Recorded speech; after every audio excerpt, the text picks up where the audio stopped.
నమస్కారం, మా తెలంగాణ న్యూస్ కి స్వాగతం. హెడ్లైన్ చూద్దాం.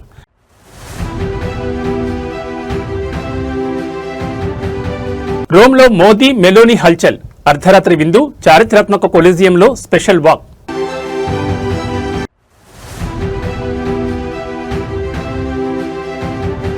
ఐదేళ్ల వైసీపీ పాలనలో ఏపీ ధ్వంసం, ప్రతి ఒక్కరూ బాధితులే. ముఖ్యమంత్రి చంద్రబాబు సంచలన వ్యాఖ్యలు, రాష్ట్రాన్ని గట్టెక్కించేలా కూటమి అడుగులంటున్న చంద్రబాబు.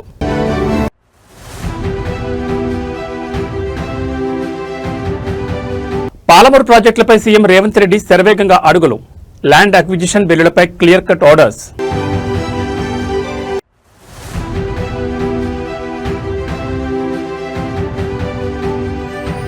పసిడి ప్రియులకు కోలుకోలేని షాక్, హైదరాబాద్లో రికార్డు స్థాయికి చేరిన బంగారం ధర. భారత్ ఇటలీ దౌత్య సంబంధాల్లో మరో కీలక ఘట్టం ఆవిష్కృతమైంది. ఇటలీ రాజధాని రోమ్ నగరంలో అడుగుపెట్టిన భారత ప్రధానమంత్రికి అక్కడ ఘనస్వాగతం లభించింది. పర్యటనలో భాగంగా ఇటలీ ప్రధానమంత్రి జార్జియా మెలోనీతో జరిగిన ప్రత్యేక భేటీ ఇప్పుడు ప్రపంచవ్యాప్తంగా అందరి దృష్టిని ఆకర్షిస్తోంది. రోమ్ నగరంలో ల్యాండ్ అయిన వెంటనే ఇటలీ ప్రధానమంత్రి జార్జియా మెలోనీతో కలిసి ప్రత్యేక రాత్రి భోజన విందులో పాల్గొన్నారు. అత్యంత సాధారణ వాతావరణంలో జరిగిన ఈ డిన్నర్ అనంతరం ఇరు దేశాల అధినేతలు రోమ్ నగరంలోని ప్రపంచ ప్రసిద్ధ చారిత్రాత్మక కట్టడం కొలోసియంను సందర్శించారు. ఈ సందర్భంగా కొలోసియం ప్రాంగణంలో ఇద్దరు నేతలు కాసేపు నడుస్తూ పరస్పరం ముచ్చరించుకోవడం ప్రత్యేక ఆకర్షణగా నిలిచింది. ఈ ప్రత్యేక భేటీలో భాగంగా ఇరు దేశాల ప్రధానులు పలు అంతర్జాతీయ ప్రాంతీయ అంశాలపై సుదీర్ఘంగా చర్చించారు. విస్తృత శ్రేణి సబ్జెక్టులపై తమ దృక్పథాలను, ఆలోచనలను పరస్పరం పంచుకున్నట్లు భారత ప్రధాని స్వయంగా సోషల్ మీడియా వేదికగా వెల్లడించారు. ప్రపంచ రాజకీయాలు, ఆర్థిక వ్యవస్థలతో పాటు ఇరు దేశాల ప్రయోజనాలకు సంబంధించిన విభిన్న కోణాలపై ఈ చర్చ సాగినట్టు తెలుస్తోంది. నేడు జరగబోయే అధికారిక ద్వైపాక్షిక చర్చల కోసం తాము ఎంతో ఆసక్తికి ఎదురుచూస్తున్నట్లు ప్రధాని పేర్కొన్నారు. భారత్, ఇటలీ దేశాల మధ్య ఉన్న సుదీర్ఘ సాంప్రదాయక మైత్రిని, వ్యూహాత్మక భాగస్వామ్యాన్ని మరింత ఉన్నత స్థాయికి ఎలా తీసుకెళ్లాలనే అంశంపై నేటి చర్చలు ప్రధానంగా కేంద్రీకృతం కానున్నాయి. ఇరు దేశాల మధ్య వాణిజ్యం, సాంకేతికత, రక్షణ రంగాల్లో కొత్త ఒప్పందాలు జరిగే అవకాశం ఉందని దౌత్య వర్గాలు భావిస్తున్నాయి.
భారతీయ సనాతన సంస్కృతి, సాంప్రదాయ శాస్త్రీయ నృత్యాలు అంతర్జాతీయ సరిహద్దులను దాటి ప్రపంచ దేశాలను మంత్రముగ్ధులను చేస్తున్నాయి. మన దేశ సంస్కృతికి అద్దం పెట్టే నృత్య రూపాలు గ్లోబల్ లెవెల్లో విపరీతమైన ఆదరణను దక్కించుకుంటున్నాయి. తాజాగా ఇటలీ దేశానికి చెందిన 5 నృత్యకారులు చేసిన అద్భుత ప్రదర్శన ఇప్పుడు ప్రపంచవ్యాప్తంగా అందరినీ ఆకట్టుకుంటోంది. భారతీయ నృత్యంపై అపారమైన అనురాగం, మక్కువ ఉన్న ఇటలీకి చెందిన 5 కళాకారులు వేదికపై చేసిన త్రిగల్బందీ నృత్య ప్రదర్శన అద్భుత అనేలా సాగింది. భారతదేశానికి చెందిన 3 విభిన్న నృత్య రీతులైన కూచిపూడి, భరతనాట్యం మరియు కథక్ కళారూపాలను ఏకకాలంలో మేళవించి వారు చేసిన ఈ సమన్వయ ప్రదర్శన ప్రేక్షకులను కట్టిపడేసింది.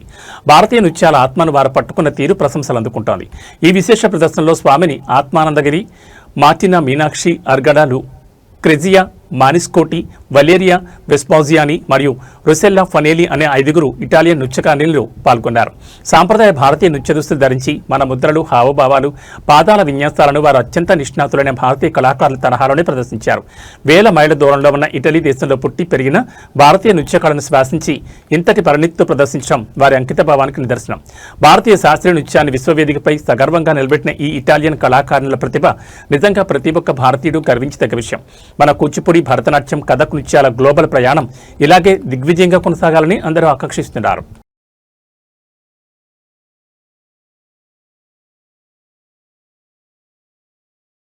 గత 5 ఏళ్ల వైసీపీ పాలనలో ఆంధ్రప్రదేశ్ రాష్ట్రం ఎంతలా ధ్వంసమైందో, ప్రతి ఒక్క రంగానికి జరిగిన నష్టం ఎలాంటిదో రాష్ట్ర ప్రజలంతా కళ్లారా చూశారని ముఖ్యమంత్రి స్పష్టం చేశారు. గత ప్రభుత్వ హయాంలో ప్రతి ఒక్కరూ బాధితులుగా మారారని, కంపెనీలు తరలిపోయి యువత భవిష్యత్ అంధకారమైందని ఆయన ఆవేదన వ్యక్తం చేశారు.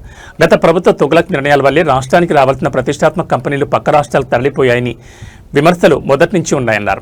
అయితే ఇప్పుడు కూటమి ప్రభుత్వం శరవేగంగా రాష్ట్ర పునర్నిర్మాణం చేస్తోందని, ఒకవైపు వ్యవస్థలను సరిదిద్దుకుంటూనే మరోవైపు ప్రజా సంక్షేమానికి పెద్దపీట వేస్తున్నామని ముఖ్యమంత్రి చంద్రబాబు చెప్పారు. గత ప్రభుత్వం చేసిన చారిత్రక తప్పులను ఒక్కొక్కటిగా సరిదిద్దుకుంటూ రాష్ట్రాన్ని మళ్లీ ప్రగతి పదంలోకి నడిపిస్తున్నామని సీఎం ధీమా వ్యక్తం చేశారు. ముఖ్యంగా సాగర్ తెరమే జీవనాధారంగా బతుకులు ఇడుస్తున్న మత్స్యకారుల కష్టాలను తాము కళ్లారా చూశామని, వేటపైనే ఆధారపడి వారు పడుతున్న అవస్థలు వర్ణనాతీతమని ప్రభుత్వం పేర్కొంది. ఎన్ని ఆర్థిక ఇబ్బందులు ఉన్నప్పటికీ మత్స్యకారులు తమ పిల్లల భవిష్యత్ కోసం వారిని ఉన్నత చదువులు చదివిస్తున్న తీరు అభినందనీయమని కొనియాడారు. చదువుకున్న ఆ పిల్లల కష్టాన్ని వృధా పోనివ్వమని, వారి మేధస్సుకు తగిన గుర్తింపు తెస్తామని హామీ ఇచ్చారు. మొత్తానికి గత ప్రభుత్వ విధ్వంసం నుంచి రాష్ట్రాన్ని గట్టెక్కించడంతో పాటు మత్స్యకారుల పిల్లల ఉన్నత ఉద్యోగాల కలలను సాకారం చేసే దిశగా ప్రభుత్వం అడుగులు వేస్తోంది. రాబోయే రోజుల్లో ఈ పెట్టుబడులు ఏ మేరకు ఉద్యోగాల కల్పనకు దారితీస్తాయో చూడాలి.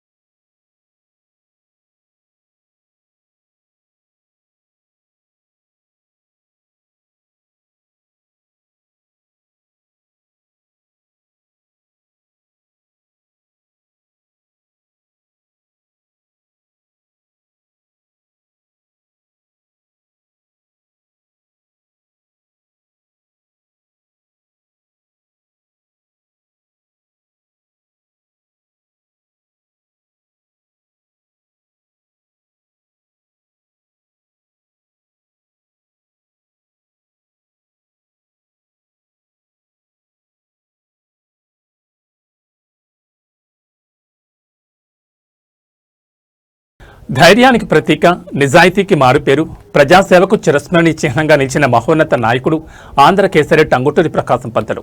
నేడు ఆ యుగ పురుషుని వర్ధంతి తెలుగు జాతి గర్వించదగ్గ స్వాతంత్ర సమరయోధుని వీరత్వాన్ని, సమాజ అభ్యున్నతి కోసం ఆయన చేసిన త్యాగాలను స్మరించుకుంటూ తెలుగు ప్రజలంతా ఇవాళ ఘనంగా నివాళులర్పిస్తున్నారు.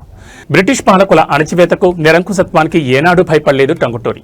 సైమన్ కమిషన్ ముట్టడి సందర్భంగా మద్రాసు వీధుల్లో బ్రిటిష్ సైన్యం తుపాకులు గురిపెట్టిన వెనక్కి తగ్గని వీరుడైన, కాల్చండి చూద్దామంటూ తన ఛాతీని తుపాకులకు ఎదురుడి నిలిచిన ఆ సింహగర్జన యావత్ భారతదేశాన్ని సైతం నివ్వెరపోయేలా చేసింది.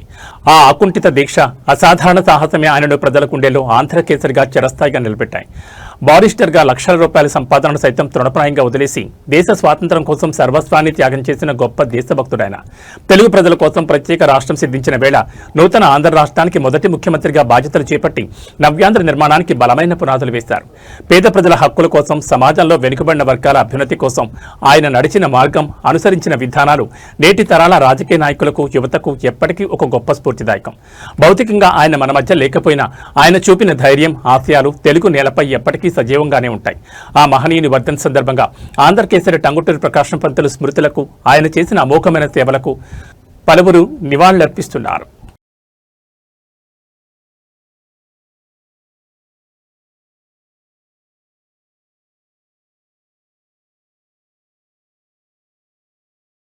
ఆంధ్రప్రదేశ్ రాజకీయాల్లో కాంగ్రెస్ పార్టీ సరికొత్త ఊపందుకుంది. మహానేత వైఎస్ రాజశేఖర రెడ్డి ఆశయ సాధన లక్ష్యంగా రాష్ట్ర అభివృద్ధికి కాంగ్రెస్ పార్టీ ఏకైక ప్రత్యామ్నాయమని నమ్మి వివిధ పార్టీల నుంచి భారీగా నాయకులు హస్తం చేరారు. ఈ చేరికలు ఏపీ రాజకీయాల్లో ఇప్పుడు హాట్ టాపిక్ గా మారాయి. కాంగ్రెస్ పార్టీని క్షేత్రస్థాయి నుంచి బలోపేతం చేసే దిశగా అడుగులు పడుతున్నాయి. ఇందులో భాగంగానే ఫేజ్ 1లో భాగంగా వైసీపీ, టీడీపీ, జనసేనతో సహా వివిధ పార్టీలకు చెందిన దాదాపు 250 మంది కీలక నాయకులు ఇవాళ అధికారికంగా కాంగ్రెస్ పార్టీలో చేరారు. పార్టీ అగ్రనాయకత్వం వారికి కాంగ్రెస్ కండువాలు కప్పి సగర్వంగా, సాధారణంగా పార్టీలోకి ఆహ్వానించింది. ఈ భారీ చేరికలతో కాంగ్రెస్ శ్రేణిలో కొత్త ఉత్సాహం వ్యక్తమవుతోంది. ఈ సందర్భంగా రాజశేఖర రెడ్డి బిడ్డగా పార్టీలోకి వచ్చిన ప్రతి ఒక్కరికి పేరు పేరున కృతజ్ఞతలు తెలిపారు. మహానేత వైఎస్ఆర్ అందించిన స్వర్ణయుగ సంక్షేమ పాలనను రాష్ట్రంలో తిరిగి సాధించడమే తమ మార్గమని స్పష్టం చేశారు.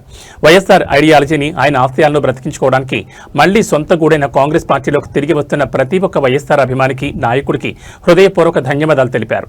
వైఎస్ఆర్ పాలనను తిరిగి తీసుకురావడమే ధ్యేయంగా కాంగ్రెస్ వేస్తున్న అడుగులు, మారుతున్న రాజకీయ సమీకరణాలు ఏపీలో ఎలాంటి మార్పులు తెస్తాయో చూడాలి.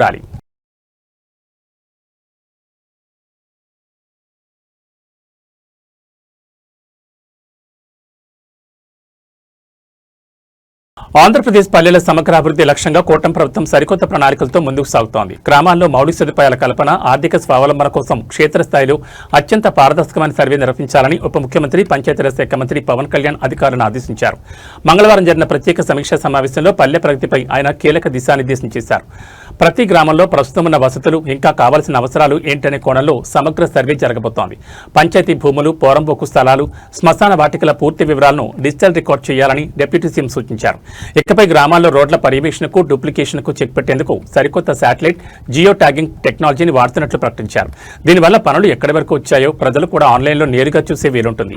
గ్రామాల్లో మురుగునీటి సమస్యకు శాశ్వత పరిష్కారంగా పల్లె పండుగ 2.0 కింద సరికొత్తగా తెచ్చిన మ్యాజిక్ డ్రైన్స్ విధానాన్ని కొండలు, గుట్టలతో కూడిన మారుమూల గిరిజన ప్రాంతాలకు కూడా విస్తరించాలని పవన్ కళ్యాణ్ ఆదేశించారు. నల్లరేగడి, డెల్టా ప్రాంతాల భూములకు తగినట్లుగా ఇంజనీర్ల సలహాలతో వీటిని శాస్త్రీయంగా నిర్మించాలన్నారు. రోడ్ల నాణ్యతలో ఎక్కడ రాజీ పడొద్దని, సీసీ రోడ్లు వేసిన వెంటనే ఇరువైపులా మట్టితో వాలు చేయకపోతే కఠిన చర్యలు ఉంటాయని అధికారులను హెచ్చరించారు. గ్రామాలు ఆర్థికంగా, సామాజికంగా బలోపేతం కావాలనే దృఢ సంకల్పంతో డిప్యూటీ సీఎం పవన్ కళ్యాణ్ అటు సరికొత్త డిజిటల్ టెక్నాలజీని, ఇటు క్షేత్రస్థాయి నిధుల వినియోగాన్ని సమన్వయం చేస్తున్నారు. ఈ పారదర్శక సర్వే మరియు మ్యాజిక్ డ్రైన్ల విస్తరణతో ఏపీ పల్లెలు సరికొత్త రూపురేఖలను సంతరించుకోబోతున్నాయని చెప్పొచ్చు.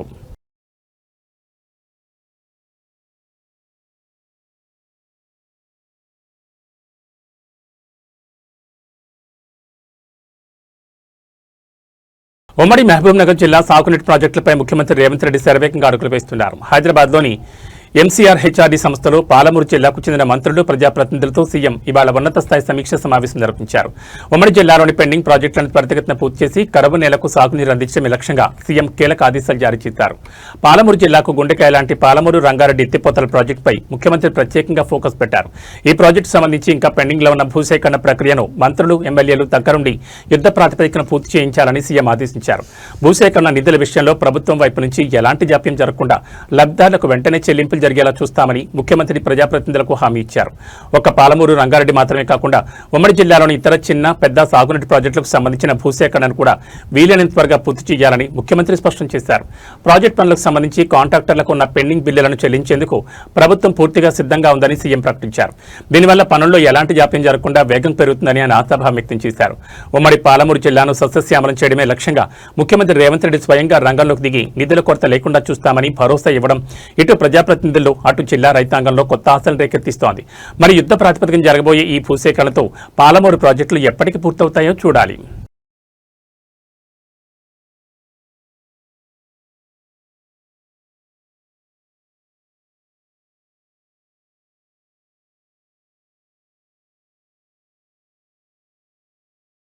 బీఆర్ఎస్ వర్కింగ్ ప్రెసిడెంట్ కేటీఆర్ చేసిన వ్యాఖ్యలు ఇప్పుడు తెలంగాణ రాజకీయాల్లో సరికొత్త చర్చకు దారితీస్తున్నాయి. గత ప్రభుత్వ హయాంలో భూముల సెటిల్మెంట్లు, అధికారుల బదిలీల విషయంలో తనపై వచ్చిన ఒత్తిళ్లు, వాటిపై తాను స్పందించిన తీరును కేటీఆర్ బహిరంగంగా వెల్లడించారు.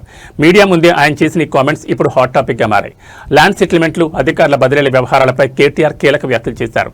గతంలో తమ పార్టీకి చెందిన చాలా మంది నేతలు ల్యాండ్ సెటిల్మెంట్ల విషయంలో తన వద్దకు వచ్చేవారని ఆయన ఓపెన్ గా చెప్పారు. అన్నా, ఫలానా వారికి ఫోన్ చేయి, వీరికి ఫోన్ చేయి, ఆ పోలీసు అధికారిని బదిలీ చేయి, ఈ అధికారిని మార్చు అంటూ చాలా మంది తనను అడిగేవారని కేటీఆర్ ఈ సందర్భంగా గుర్తు చేసుకున్నారు. కేటీఆర్ చేసిన ఈ వ్యాఖ్యలపై అటు అధికార పార్టీ నుంచి, ఇటు రాజకీయ విశ్లేషకుల నుంచి భిన్నమైన స్పందనలు వస్తున్నాయి. గతంలో లోపల ఏం జరిగిందో కేటీఆర్ మాటల ద్వారా స్పష్టమవుతోందని ప్రతిపక్షాలు విమర్శిస్తుండగా, కేటీఆర్ తన నిజాయితీని, పరిపాలన పారదర్శకతను నిరూపించుకోవడానికి ఈ వ్యాఖ్యలు చేశారని బీఆర్ఎస్ శ్రేణులు సమర్థిస్తున్నాయి. మొత్తానికి మీడియా ముందే కేటీఆర్ చేసిన ఈ సెటిల్మెంట్ వ్యాఖ్యలు తెలంగాణ రాజకీయాల్లో ఎలాంటి పొలిటికల్ హిట్ పెంచుతాయో చూడాలి. నేను ఇది ఉత్తగా చెప్తలేను, మీడియా ముంగటనే చెప్తున్నాను. నేను ఉత్తగా కూడా చెప్తలేను. హైదరాబాద్ పొలిటీషియన్లు జనరల్గా, నేను వీళ్ళ పేరు వాళ్ళ పేరు చెప్ప బాగుండదు, ఎక్కువ వరకు ఏముంటుందంటే ఈ ల్యాండ్ దందాలలో ఉంటారు. ఈ ల్యాండు, ఆ ల్యాండు, ఆ సెటిల్మెంటు, ఈ సెటిల్మెంటు, అన్న వీనికి ఫోన్ చేయి, వానికి ఫోన్ చేయి, నేను చేయకపోతుంటే.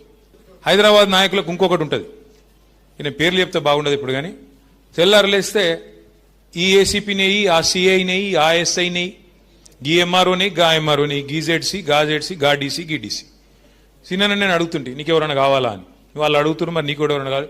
నాకు ఎవరన్నా అంటుండే. హైదరాబాద్ మహానగరంలో అర్ధరాత్రి వేళ తీవ్ర కలకలం రేగింది. శాంతి భద్రతలకు సవాల్ విసురుతూ అత్తాపూర్ నడి రోడ్డుపై ఒక యువతి ఘోర కిడ్నాప్ గురైంది. నలుగురు యువకులు ఒక తార్ కారులో వచ్చి సదరు యువతిని బలవంతంగా లాక్కెళ్లిన ఉదంతం నగరవాసులను భయాందోళన గురిచేస్తోంది. అర్ధరాత్రి నుంచి తెల్లవారుజాము వరకు పోలీసుల హైడ్రామా చేజింగ్స్ ఈ కిడ్నాప్ వెనుకున్న పూర్తి వివరాలు చూస్తే అత్తాపూర్ పరిధిలో ఈ ఘోరం జరిగింది. ఒక నల్లటి తార్ కారులో వచ్చిన నలుగురు యువకులు రోడ్డుపై వెడుతున్న యువతిని అడ్డుకున్నారు. వారిని చూసి భయపడిపోయిన యువతి ఎలాగైనా ప్రాణాలు దక్కించుకోవాలని తప్పించుకునేందుకు పక్కనే ఉన్న జాయ్ ఆసుపత్రిలోకి ప్రాణభయంతో పరిగెత్తింది. కానీ ఆ దుండగులు ఏమాత్రం వెనక్కి తగ్గలేదు. ఆసుపత్రి ప్రాంగణంలోని ఆ యువతిని తీవ్రంగా బెదిరించి నోరు నొక్కి బలవంతంగా లాక్కుంటూ వచ్చి మళ్లీ థార్ కార్లు ఎక్కించుకుని అక్కడి నుంచి వేగంగా దూసుకెళ్లారు. ఆసుపత్రి వద్ద జరుగుతున్న ఈ దారుణాన్ని చూసిన స్థానికులు వెంటనే అప్రమత్తమై పోలీసులకు సమాచారం అందించారు. రంగంలో దిగిన పోలీసులు కిడ్నాపర్లు పారిపోతున్న థార్ కారును పట్టుకోవడానికి వేగంగా చేయించడం ప్రారంభించారు. అత్తాపూర్ ప్రధాన రహదారి నుంచి అరంగత్ చౌరస్తా వరకు సినిమా ఫక్కీలో పోలీసుల చేజింగ్ సాగింది. అయితే కిడ్నాపర్లు అత్యంత వేగంగా రాంగ్ రూట్లలో కారును పోనిస్తూ చివరికి పోలీసులు కళ్లుగప్పి చీకట్లోకి పారిపోవడంలో విజయవంతమయ్యారు. నగరంలో అర్ధరాత్రి వేళ ఒక యువతిని ఆసుపత్రిలోకి దూరి మరీ కిడ్నాప్ చేయడం తీవ్ర సంచలనంగా మారింది. అసలు ఆ యువతి ఎవరు? కిడ్నాప్ చేసిన నలుగురు యువకులు ఎవరు? వారితో ఈమెకు ఏమైనా పాత కక్షలున్నాయా అనే కోణంలో రాజేంద్రనగర్ ఏసీపీ పరిధిలోని పోలీసులు గాలింపు చర్యలు చేపట్టారు.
పసిడి ప్రియులకు ఇవాళ గట్టి షాక్ తగిలింది. బంగారం ధరలు మళ్లీ మొక్కకాయి.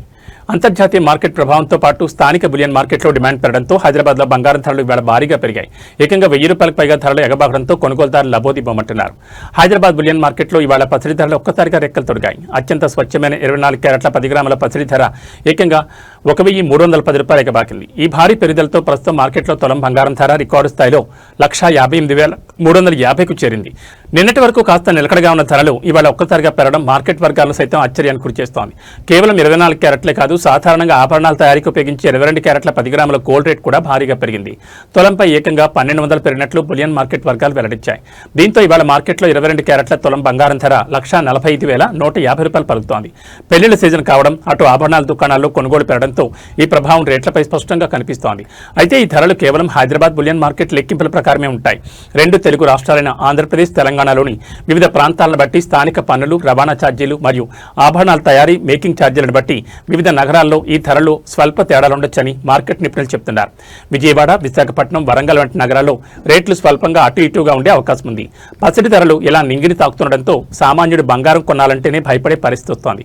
రాబోయే రోజుల్లో ఈ ధరలు మరింత పెరుగుతాయా లేదా తగ్గుముఖం పడతాయా అనేది అంతర్జాతీయ మార్కెట్ కదలికలపైనే ఆధారపడి ఉంటుంది.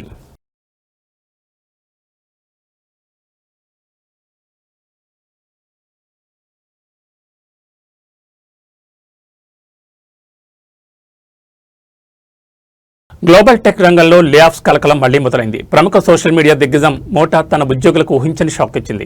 సంస్థను మరింత లాభదాయకంగా మార్చే వ్యూహంలో భాగంగా భారీ సంఖ్యలో ఉద్యోగులను తొలగిస్తూ మోటా సంచలన నిర్ణయం తీసుకుంది.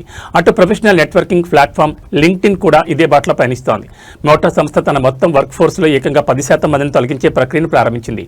దీనివల్ల ప్రపంచవ్యాప్తంగా దాదాపు 8,000 మంది ఉద్యోగులు రోడ్డున పడబోతున్నారు. ఈ లే ఆఫ్స్ దెబ్బ తొలుత సింగపూర్ హబ్ పై పడింది. ఇవాళ తెల్లవారుజాము 4 గంటలకే ప్రభావిత ఉద్యోగులందరికీ మోటా యాజమాన్యం లే ఆఫ్ ఈమెయిల్స్ పంపినట్లు తెలుస్తోంది. ఉదయాన్నే మెయిల్స్ చూసుకున్న ఉద్యోగులు ఒక్కసారిగా షాకు గురయ్యారు. అసలు ఈ స్థాయిలో ఉద్యోగులను తొలగించడానికి గల కారణాలను విశ్లేషిస్తే ఆర్టిఫిషియల్ ఇంటెలిజెన్స్ వైపు కంపెనీ వేగంగా అడుగులు వేయడమేనని నిపుణులు చెబుతున్నారు. ఈ ఏడాది ఏఐ సాంకేతికతలో భారీగా పెట్టుబడి పెట్టాలని, మానవ వనరుల కంటే సాంకేతికతను బలోపేతం చేయాలని మోటా నిర్ణయించుకుంది. వ్యయ నియంత్రణతో పాటు ఏఐ ప్రాజెక్టులకు నిధులు కేటాయించేందుకే ఈ కఠిన నిర్ణయం తీసుకున్నట్లు కంపెనీ అంతర్గత వర్గాల సమాచారం. టెక్ ప్రపంచంలో ఈ నష్టం కేవలం మేటాకే పరిమితం కాలేదు. ప్రముఖ ప్రొఫెషనల్ ప్లాట్ఫామ్ లింక్డ్ఇన్ సైతం త్వరలోని ఉద్యోగుల తొలగింపులకు సిద్ధమైంది. కాలిఫోర్నియాలోని తమ విభాగాల నుంచి వచ్చే నెలలో 606 మంది ఉద్యోగులను తొలగించేందుకు యాజమాన్యం ప్రణాళికలు సిద్ధం చేసింది.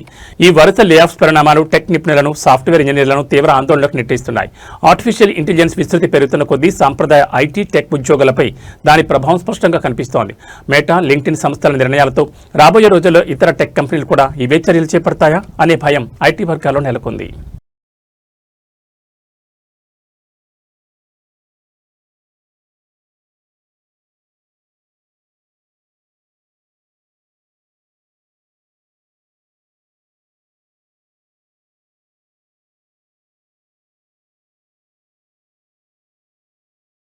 Tollywood top star, global icon NTR నివాసం వద్ద అర్ధరాత్రి వేళ తీవ్ర ఉద్రిక్తత, గందరగోళం నెలకొంది. తన ప్రియతమ హీరో బర్త్డే వేడుకలు ఘనంగా నిర్వహించేందుకు, ఆయనకు శుభాకాంక్షలు చెప్పేందుకు అర్ధరాత్రి వేళ ఎన్టీఆర్ ఇంటికి అభిమానులు భారీగా తరలివచ్చారు. అయితే క్రమంలో అక్కడ జరిగిన ఒక ఘటన ఇప్పుడు సోషల్ మీడియాలో వైరల్గా మారింది. ఎన్టీఆర్ పుట్టినరోజు పురస్కరించుకుని హైదరాబాద్లోని ఆయన నివాసానికి ఇరు తెలుగు రాష్ట్రాల నుంచి వేలాది మంది అభిమానులు తరలివచ్చారు. అర్ధరాత్రి 12 గంటలు దాటగానే కేకులు కట్ చేస్తూ, బాణసంచా కాలుస్తూ పెద్ద ఎత్తున నినాదాలు చేశారు. ఈ క్రమంలో ఫ్యాన్స్ రద్దీ ఒక్కసారిగా పెరగడంతో ఎన్టీఆర్ను పలకరించేందుకు ఒక చిన్న ఫోటో లేదా వీడియో తీసుకునేందుకు అభిమానులు ఎగబడ్డారు. అయితే ఈ భారీ రద్దీని నియంత్రించే క్రమంలో ఎన్టీఆర్ వ్యక్తిగత సెక్యూరిటీ టీం అత్యంత దురుసుగా ప్రవర్తించింది. తమ హీరోని చూడాలనే తపంతో ముందుకొస్తున్న అభిమానులను సెక్యూరిటీ సిబ్బంది నెట్టివేయడమే కాకుండా వారి పట్ల కాస్త కఠినంగా వ్యవహరించారు.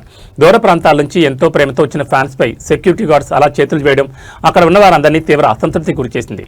అక్కడే అసలు ట్విస్ట్ చోటు చేసుకుంది. తన కళ్ల ముందే సెక్యూరిటీ సిబ్బంది అభిమానులను నెట్టివేయడం గమనించిన ఎన్టీఆర్ ఒక్కసారిగా తీవ్ర ఆగ్రహానికి గురయ్యారు. ఏమాత్రం సహనం కోల్పోకుండా వెంటనే సెక్యూరిటీపై మండిపడ్డారు. అభిమానులపై చెయ్యి వేయొద్దు, వెనక్కి తగ్గండి అంటూ గట్టిగా ఆర్డర్ వేశారు. తన కోసం వచ్చిన వారిని ఇబ్బంది పెట్టొద్దని క్లాస్ స్పీకర్. ఆ తర్వాత ఫ్యాన్స్ వైపు తిరిగి అభివాదం చేస్తూ నవ్వుతూ బర్త్డే విషెస్ అందుకోవడం అక్కడున్న వారందరినీ ఫిదా చేసింది. సెక్యూరిటీ సిబ్బందిపై ఎన్టీఆర్ సీరియస్ అయిన వీడియో ఇప్పుడు సోషల్ మీడియా వేదికగా విపరీతంగా ట్రెండ్ అవుతోంది. తనపై చూపించే అభిమానాన్ని ఎన్టీఆర్ ఎంతగా గౌరవిస్తారు, ఫ్యాన్స్ కోసం ఆయన ఎంతలా నిలబడతారో ఈ ఘటన మరోసారి నిరూపించిందని నెటిజన్లు కామెంట్లు చేస్తున్నారు.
ఉమ్మడి వరంగల్ జిల్లాలో భానుడు బగబగలాడుతున్నాడు. 46 డిగ్రీల మండుటెండకు జనం అల్లాడిపోతుంటే అదే ఎండలో అన్నదాతలు తమ పంట నమ్ముకోవడానికి నడి రోడ్డుపై నరకం చూస్తున్నారు.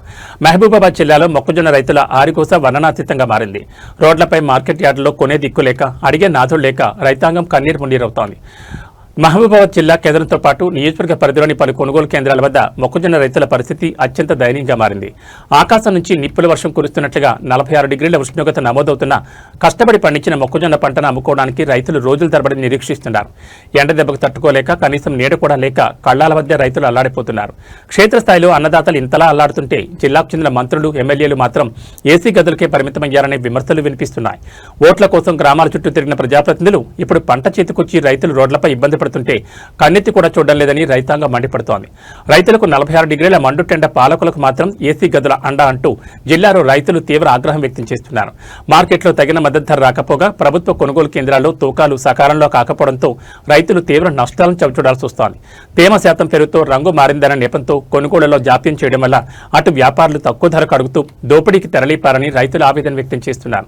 ప్రభుత్వం తక్షణమే స్పందించి ప్రత్యేక అధికారులను నియమించి మహబూబాబాద్ జిల్లాలో ఉన్న ప్రతి గింజను మద్దతు ధర కొనుగోలు చేయాలని చేతులు జోడించి వేడుకుంటున్నారు. ఎండకు ఎండుతూ వానకు తడుస్తూ దేశానికి అన్నం పెట్టే రైతుకు ఈ 46 డిగ్రీల ఎండలోనూ కన్నీళ్లే మిగలడం నిజంగా పరిపాలనా వైఫల్యానికి అద్దం పడుతోంది. ఇప్పటికైనా మహబూబాబాద్ జిల్లా ప్రజాప్రతినిధులు, యంత్రాంగం ఏసీ గదుల నుంచి బయటకొచ్చి క్షేత్రస్థాయిలో మొక్కజొన్న రైతులను ఆదుకోవాలని డిమాండ్ చేస్తున్నారు. ఏబీ బులెటిన్ విశేషాలు. నమస్కారం.